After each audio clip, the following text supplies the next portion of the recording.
Hi, everyone, and welcome to this week's podcast where we dived into some Spies articles on misinformation. My name's Victoria. My name's John. Hi, I'm Natalie. So this week we learned a lot about disinformation and misinformation. Disinformation being false information spread on purpose and misinformation being false information spread non-intentionally.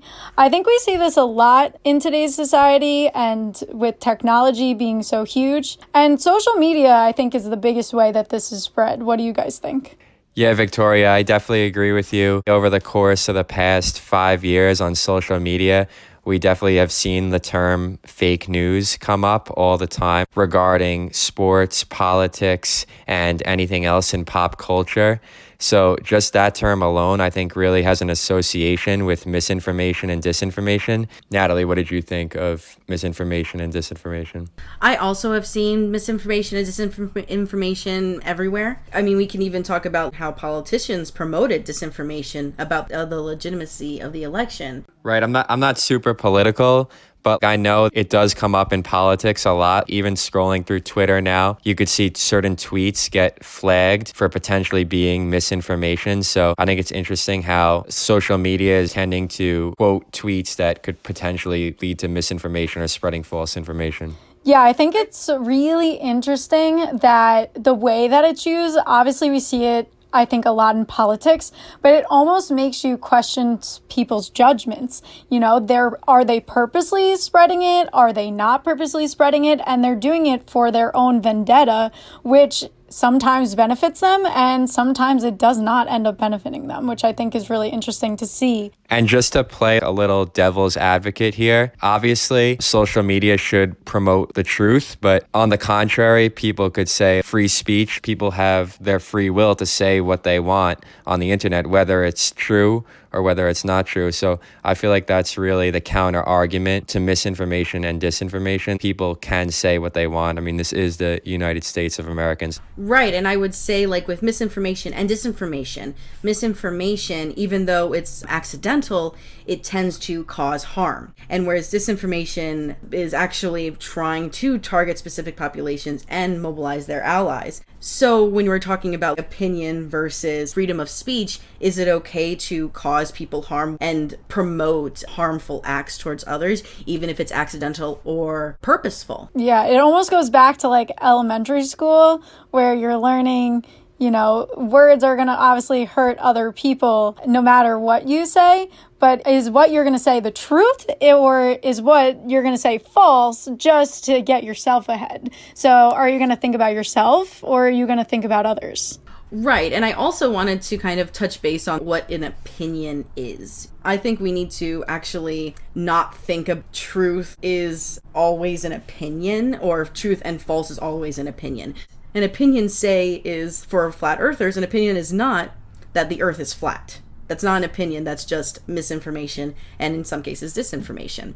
So because misinformation is not a fact, I feel like we should step back. Are opinions fact or are they misinformation?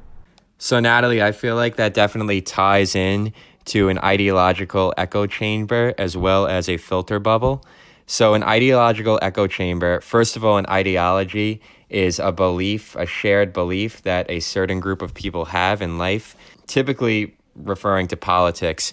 But an ideological echo chamber refers to a conversational arena in which people discuss politics, current events, but they're only exposed to opinions that mirror their own. So they have some sort of shared opinion in the ideological echo chamber. So an example for this that I thought of right off the bat are on Facebook, when people create a group on Facebook.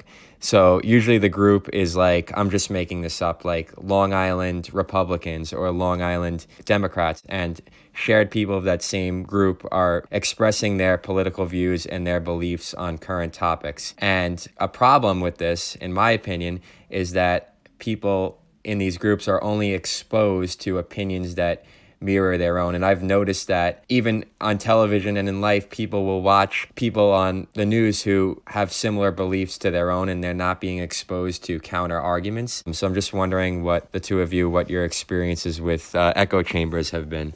So what I was thinking was like when you were talking about how groups, I think that was a really good example on how you kind of pick and choose who is invited to the group. You even have to pick on who's actually even able to see the group, privacy settings and everything like that. You can be a hidden Republican, for instance, and no one will know because it's a hidden group. And I also wanted to talk about trench warfare, which is media users encounter opposing arguments and like-minded ones, but those oppositional encounters tend to reinforce their existing attitudes. What this kind of made me think of was when you're like on Facebook or something and you encounter a certain type of post. Maybe it could be a sexist post or anything kind of, or seemingly meaningless, but it has hidden prejudices or something like that. Then you'll encounter multiple different ideologies throughout and viewpoints throughout the comment section, whether they agree with you or they don't. But usually in the comment section, you won't change anybody's opinion. And they might even use what you're saying, even if it's based off fact or not based off fact, as a way to say they're right or wrong. So the user-driven aspect of it is really what is manifesting in the internet. Yeah, I totally agree with you. I think that too, a lot of what we've seen in the past year, which is normal, I just think that it has blown up a lot, is that people are so, on one side or the other. And if you're not with us, you're against us. And that's where these, echo chambers and filter bubbles really come in. And I think it's really interesting because when we're talking about misinformation and disinformation, they could be siding with something that's not even completely true. They're just seeing it for what they see it for, and they're taking an opinion, and it's kind of like, well, if you're going to go against me, then I don't like you, which is very interesting to see in the world around us because I feel like it's kind of exploded really in the past year with that kind of opinion or way of thinking. And I think that people also don't feel the freedom to even really share their own opinions that much because of that idea, if you're not with me, you're against me. So people aren't standing up for what they might think because they might be actually put down for not thinking the same way.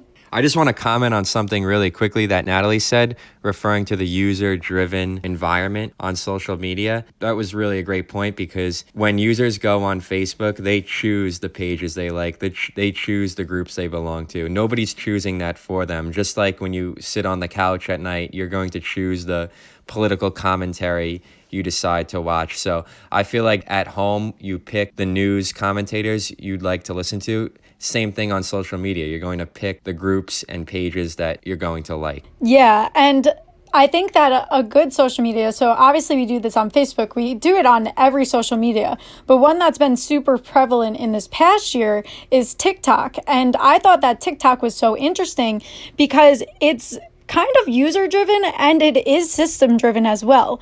Everyone's trying to figure out the algorithm so that their stuff ends up on people's For You pages.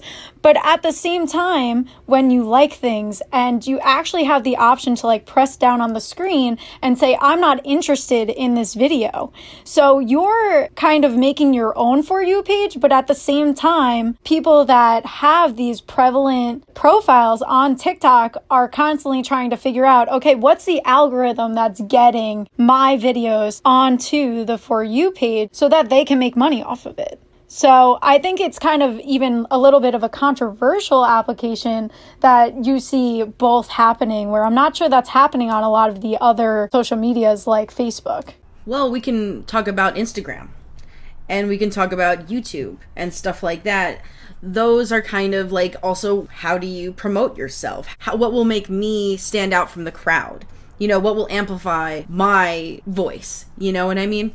And even though I totally agree, there is system-driven aspects of it. And as you said, with search engines and stuff like that, it utilizes data, but what I would say is that data is already put in by the user. So I'm assuming you have to actually put it in first, and then the algorithm sort of might bring you to a place because you've already searched it. Right, and really to wrap that up, the algorithms that predict what users will prefer based on their internet usage. So, for example, the For You page is the concept of a filter bubble. Well, speaking of social media, I wanted to talk about Spies, including the guess's quote, "The danger is not that all of us are living in echo chambers, but that a subset of the most politically engaged and vocal among us are." So this was kind of making me consider what is the equivalency between left and right-wing groups, and also who is the most susceptible to misinformation and disinformation. Spies states multiple times how the right is more likely to promote misinformation and right-wingers are more likely to promote false news. In the article, it talks about registered Republicans were more likely than Democrats to share misinformation. Far-right pages contributed the most to the spread of junk news. It also talks about how the rise of far-right parties is instilling fear that violence will be committed offline. And so I will agree, yes, that it is because of kind of politicians fear-mongering and disinformation causes something devastating as, say, the insurrection of the Capitol, but that is because of the politicians are commodifying off of the deeply seated issues already within our society. So I definitely think that there's been an element of fear-mongering, and I think it's definitely been on both sides of the aisle. But I think the political climate right now is just not good at all. There's a very strong divide between the left and the right now. And with social media and echo chambers and filter bubbles, which we've talked about thus far, it's almost added fuel to the fire. Whereas in the late 20th century, we could have normal conversations with people, whether you're out in a restaurant or just watching a political debate on TV.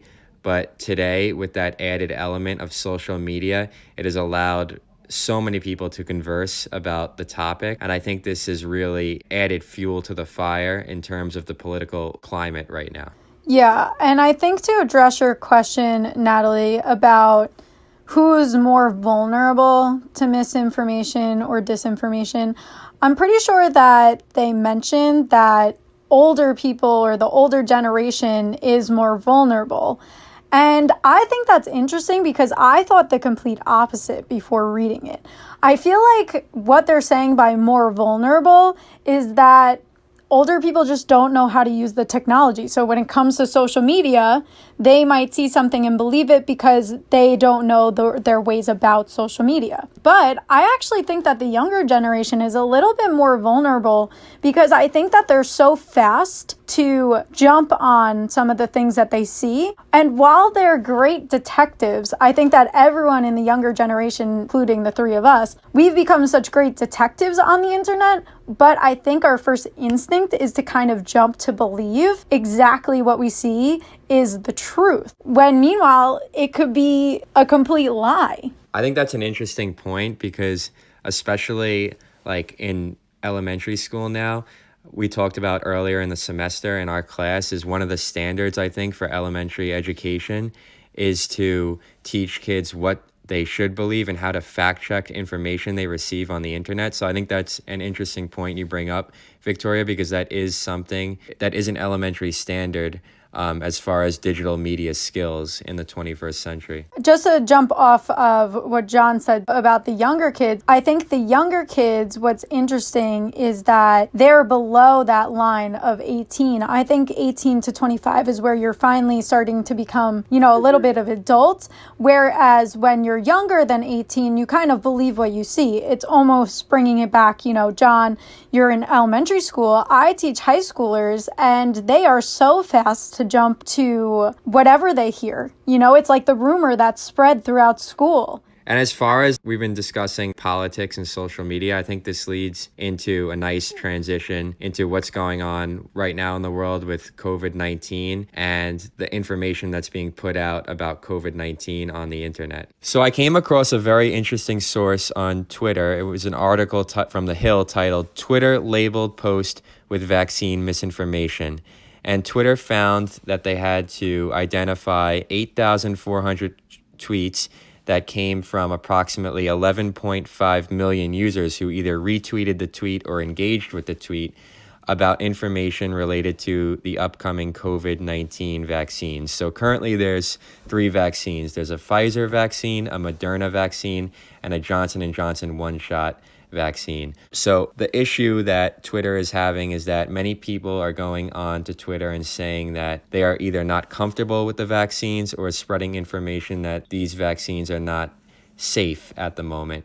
And many health experts are stating that the vaccines are in fact safe. My personal opinion, I think it's way too early to say whether or not these vaccines are safe at the moment, just because we haven't seen the long-term effects. So it's hard to say whether or not you should get one or not. But as far as putting that information on the internet, Twitter will be labeling posts that state that the vaccines are unsafe because it is to the contrary to what public health experts are saying at the moment. So I thought this article was so interesting because the coronavirus obviously probably is the most relevant thing that's been just reoccurring for the entire past year.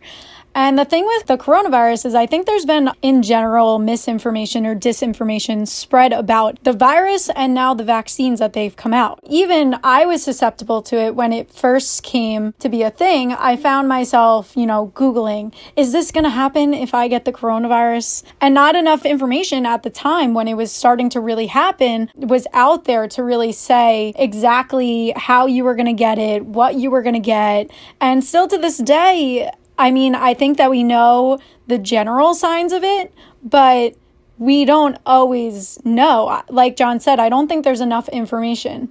Me, I actually am recently vaccinated. I'm fully vaccinated. I trust the healthcare and I feel like that's safe.